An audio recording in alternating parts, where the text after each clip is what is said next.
আমাদের সকলের মধ্যেই কিছু না কিছু বদঅভ্যাস রয়েছে। সাধারণত একজন মানুষের বদঅভ্যাস এক রকম হয়ে থাকে। এর মধ্যে কিছু বদঅভ্যাস রয়েছে যা প্রায় ৮০% মানুষের মধ্যেই বিদ্যমান। সো চলুন ২০২৪ সালে এরকম কয়েকটি বদঅভ্যাস সম্পর্কে জানি এবং এ থেকে বের হয়ে আসার চেষ্টা করি। নাম্বার 1, প্রোক্রাস্টিনেশন থেকে বের হয়ে আসতে হবে।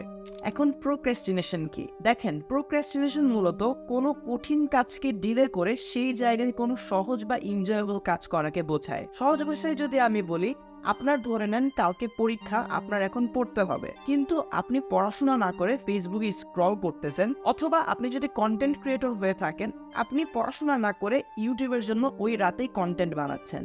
হ্যাঁ, আপনি যদি ইউটিউবার হয়ে থাকেন তাহলে অবশ্যই কন্টেন্ট বানানো আপনার জন্য জরুরি, কিন্তু তার থেকেও বেশি জরুরি হচ্ছে আপনার কালকে সকালের এক্সাম, যার জন্য আপনার প্রিপেয়ার হতে হবে। সো এখানে মূলত ইম্পর্টেন্ট কাজটা হচ্ছে এক্সাম। এটাকে যদি আপনি ডিলে করে আপনি যদি ইউটিউবের কন্টেন্ট বানান, অথবা আপনি যদি শুধু ফেসবুকে স্ক্রল করেন, তাহলেই সেটি মূলত প্রোক্রাস্টিনেশনের মধ্যে পড়ে। সো এ থেকে বাঁচার মূলত একটাই উপায়, আপনার রুটিন বানাতে হবে, আপনার টাইম ম্যানেজমেন্ট করতে হবে।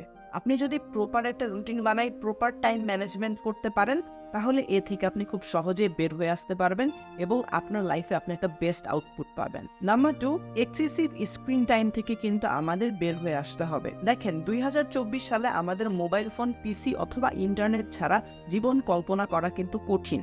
এটার কিন্তু অনেক ভালো দিক রয়েছে, আমি কিন্তু এগুলি ইউজ করতে মানা করছি না, বাট এগুলির কিন্তু সাইড ইফেক্টও রয়েছে। মূলত অত্যাধিক স্ক্রিনের সামনে থাকার কারণে আমাদের মেন্টালি একটা কিন্তু বাজে ইফেক্ট পড়ে। তাছাড়া আমাদের যে প্রোডাক্টিভিটি লেভেল রয়েছে সেটাও কিন্তু আস্তে আস্তে কমতে থাকে। সো এই ২০২৪ সালে চেষ্টা করবেন মোবাইলের স্ক্রিন থেকে একটু দূরে এসে সবার সাথে রিয়েল লাইফে কানেকশন বিল্ড আপ করা এবং দেখা সাক্ষাৎ করা। নাম্বার 3, নেগেটিভ সেলফ টক থেকে কিন্তু একটু দূরে থাকতে হবে। দেখেন, আপনি নিজেকে নিয়ে যত বাজে বলবেন, আপনার মেন্টাল হেলথ কিন্তু তত খারাপের দিকে চলে যাবে।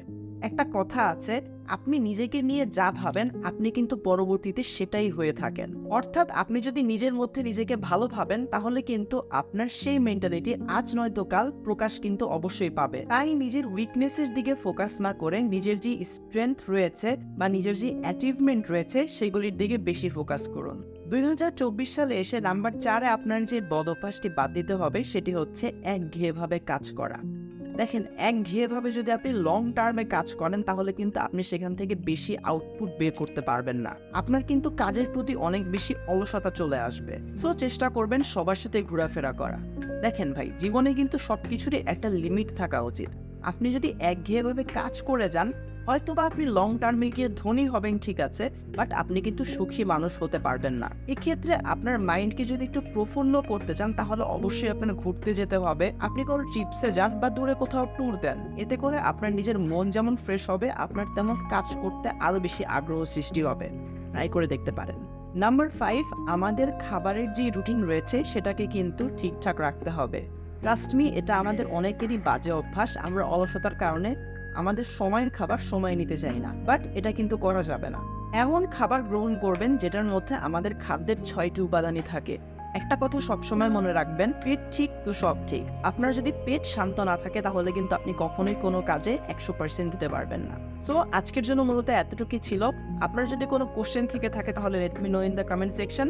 টিল দেন, আল্লাহ হাফেজ।